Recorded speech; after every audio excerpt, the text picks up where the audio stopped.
Hi നമസ്കാരം. നമുക്കൊരു millet dosa എങ്ങനെ ഉണ്ടാക്കാമെന്ന് നോക്കാം.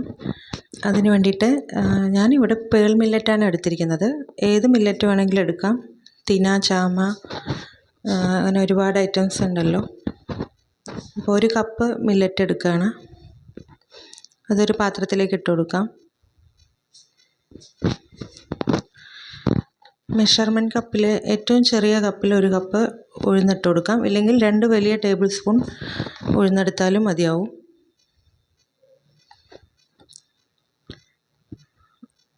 ഒരു ടീസ്പൂൺ ഉലുവ ഇട്ട് കൊടുക്കാം.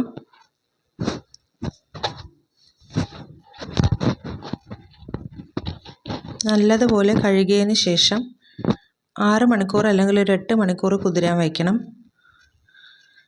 ഇപ്പോൾ നല്ലപോലെ കുതിർന്ന് വന്നിട്ടുണ്ട്. ഇനി നമുക്കിത് നല്ലപോലെ അരച്ചെടുക്കാം. മിക്സിയുടെ ജാറിലേക്ക് ഇട്ട് കൊടുത്ത് നല്ലപോലെ അരച്ചെടുക്കാം.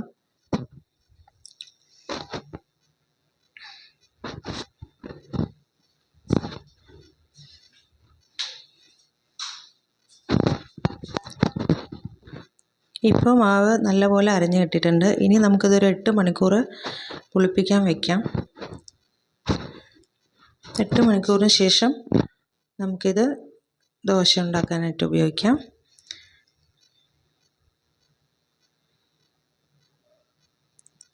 എണ്ണയോ നെയ്യോ തടവി നമുക്ക് ദോശ ചുട്ടെടുക്കാം.